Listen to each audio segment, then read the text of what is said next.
Welcome student, I am Ganesan. So இந்த testing hypothesis-ல இந்த some பார்க்கலாம். ஆல்ரெடி இன்ட்ரடக்ஷன்லேயே நான் சம் கொடுத்துருந்தேன். அதாவது there are two samples, small sample, large sample. Large சாம்பிளில் 4 டைப் சொல்லியிருக்கேன். Single mean, difference of mean, single proportion and difference of proportion. இப்போ இதில் வந்து பார்த்தீங்கன்னா என்ன மாடல்ன்றதை நம்ம பார்க்கலாம். இப்போ என்ன கொடுத்துருக்காங்கன்னா in a random sample of 100 men taken from the village. So 100 men, அப்போ n1 வேல்யூ வந்து பார்த்தீங்கன்னா 100 ஆயிடுச்சு. N1 100நாவே இது லார்ஜ் சாம்பிள் தான். அப்போ அந்த லார்ஜ் சாம்பிள் இது என்ன டைப்ன்றதை நம்ம ஐடென்டிஃபை பண்ணணும்.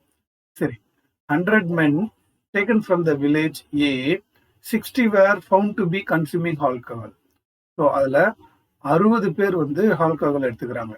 பட் இங்கே பார்த்தீங்கன்னா மீன்ன்ற வேர்டே கொடுக்கல. அப்போ கண்டிப்பாக இது வந்து ப்ரொபோர்ஷன். அதே மாதிரி அனதர் சாம்பிள் 2 சாம்பிள் கொடுத்துட்டாங்க. அப்போ 2 சாம்பிள் மீன் கொடுக்கல. அப்போ டிஃபரன்ஸ் ஆஃப் ப்ரொபோர்ஷன். 2 சாம்பிள்னாவே டிஃபரன்ஸ். ப்ரொபோர்ஷன்ல கொடுத்துருக்காங்க, மீன் கொடுக்கல. ஸோ இந்த டைப் என்னன்னா difference of proportion. Difference of proportion அப்படின்றது நம்மளுக்கு ஐடென்டிஃபை ஆயிடுச்சு. அப்போ இது டிஃபரன்ஸ் ஆஃப் ப்ரொபோர்ஷனாவே அதுக்கான ஃபார்முலா நம்மளுக்கு தெரியும். ஸோ இதுதான் அந்த ஃபார்முலா.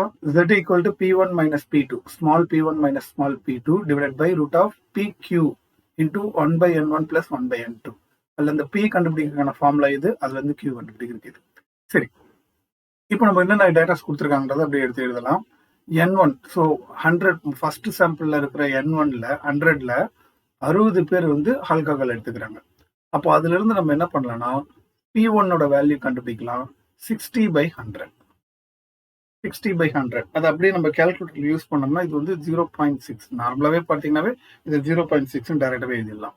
சரி, அடுத்தது அனதர் சாம்பிள் ஆஃப் 200 men. அப்போ N2ஓட வேல்யூ 200 கொடுத்துருக்காங்க. N2ஓட வேல்யூ 200னா அப்போ அதுல இருந்து P2ஓட வேல்யூ கண்டுபிடிக்கலாம். அனதர் சாம்பிள் 200 பேர்ல இருந்து 100 பேர் வந்து ஆல்கஹால் கன்சியூம் பண்றாங்க. அப்போ 100/200, 200 பேர்ல 100 பேர் ஆல்கஹால் எடுத்துக்கிறாங்க.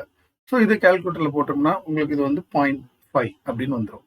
So P1, P2, N1, N2 எல்லாமே கண்டுபிடிச்சாச்சு. இப்போ இதுக்கப்புறம் பார்த்தீங்கன்னா இந்த ஃபார்முலா யூஸ் பண்ணி நம்ம போட்டுடலாம். ஸோ அதுக்கு முன்னாடி நம்ம என்ன பண்ணுவோம், இதுல நம்மளுக்கு என்னென்ன தேவைன்றதை அப்படி எல்லாமே டிஸ்கஸ் பண்ணலாம். ஃபர்ஸ்ட் வந்து இதோட லெவல் ஆஃப் சிக்னிஃபிகன்ஸ் என்ன யூஸ் பண்ண போறோம் அப்படின்றத பார்ப்போம். லெவல் ஆஃப் சிக்னிஃபிகன்ஸ் பார்த்தீங்கன்னா இதுல எதுவுமே மென்ஷன் பண்ணாதனால நம்ம ஆல்ரெடி 5.11 நம்ம இதை யூஸ் பண்ணிக்கலாம். ஓகே, அதுக்கப்புறம் நம்ம என்ன பண்ணணும்னா ஹைபோதிசிஸ் டிக்ளேர் பண்ணணும். நல் hypothesis, another one alternate hypothesis நம்ம எடுத்துக்கணும். சரி, அப்போ என்ன கொஸ்டின் கேட்டிருக்காங்கன்னு பார்ப்போம். இப்போ இந்த 2 சாம்பிள்ல do the 2 villages differ significantly in respect to the proportion of mean whose consume alcohol. So இப்போ 2 வில்லேஜ்லயுமே ஒரே மாதிரி தான் இருக்கா, இல்லை ஏதாவது டிஃபரன்ஸ் இருக்கா அப்படின்னு சொல்லி கேட்குறாங்க. அப்போ நம்ம என்ன பண்ணணும், நல்ல ஹைபோதிசிஸ்ல இல்லை எந்த ஒரு டிஃபரன்ஸும் இல்லை அப்படின்னு தான் நம்ம அசியூம் பண்ணிக்கணும். ஸோ ஃபர்ஸ்ட் வில்லேஜில் இருக்க ப்ரொபோர்ஷனும் செகண்ட் வில்லேஜில் இருக்க ப்ரொபோர்ஷனும் சேமாக தான் இருக்கு அப்படின்னு அசியூம் பண்ணிக்கணும். இப்போ நீங்க யோசிக்கலாம், இங்க ஸ்மால் P1 ஸ்மால் P2 இருக்கும்போது ஏன் சார் இங்க கேபிட்டல் P1 கேபிட்டல் P2 போறீங்கன்னு கேட்கலாம். அதாவது ஸ்மால் P1 ஸ்மால் P2ன்றது proportion of that particular sample. அதாவது என்ன சாம்பிள், ஃபர்ஸ்ட் வில்லேஜில் 100 பேரை வச்சு நம்ம எடுத்திருக்க டேட்டா. P2ன்றது செகண்ட் வில்லேஜில் 200 பேரை வச்சு எடுத்திருக்க நம்ம டேட்டா. ஸோ அது ஒரு சாம்பிள் ப்ரொபோர்ஷன். ஆனா நம்மளோட இந்த சாம்பிளை வச்சு ஓவரால் பாப்புலேஷனை தான் நம்ம டிஸ்கஸ் பண்ணணும். ஸோ இந்த வில்லேஜ்ல வந்து 100 பேர்லாம் கிடையாது, 100 பேருக்கு மேல அதிகமாவே இருக்கிறாங்க. ஆனா நம்ம எடுத்துக்கிட்ட சாம்பிள் தான் 100 பீப்புள்ஸ், 100 men எடுத்து வச்சு நம்ம டிஸ்கஸ் பண்ணியிருக்காங்க. அதனால நம்ம வந்து அந்த சாம்பிளை வச்சுதான் ஓவரால் வில்லேஜோட ப்ரொபோர்ஷனை நம்ம கம்பேர் பண்றோம். ஸோ ஃபர்ஸ்ட் வில்லேஜோட ப்ரொபோர்ஷனும் செகண்ட் வில்லேஜோட ப்ரொபோர்ஷனும் சேமா தான் இருக்கு. அதாவது 2 பேருமே 2 இடத்துல 2 வில்லேஜ்லயுமே ஒரே லெவல் தான் ஆல்கஹால் கன்சியூம் பண்றாங்க அப்படின்னு நம்ம எடுத்துக்கிட்டோம். சரி, ஆல்டர்னேட் ஹைபோதிசிஸ் நம்ம என்ன எடுத்துக்கணும், இல்ல ரெண்டுமே டிஃபரெண்டா தான் இருக்கு அப்படின்றத நம்ம கன்சிடர் பண்ணிக்கணும்.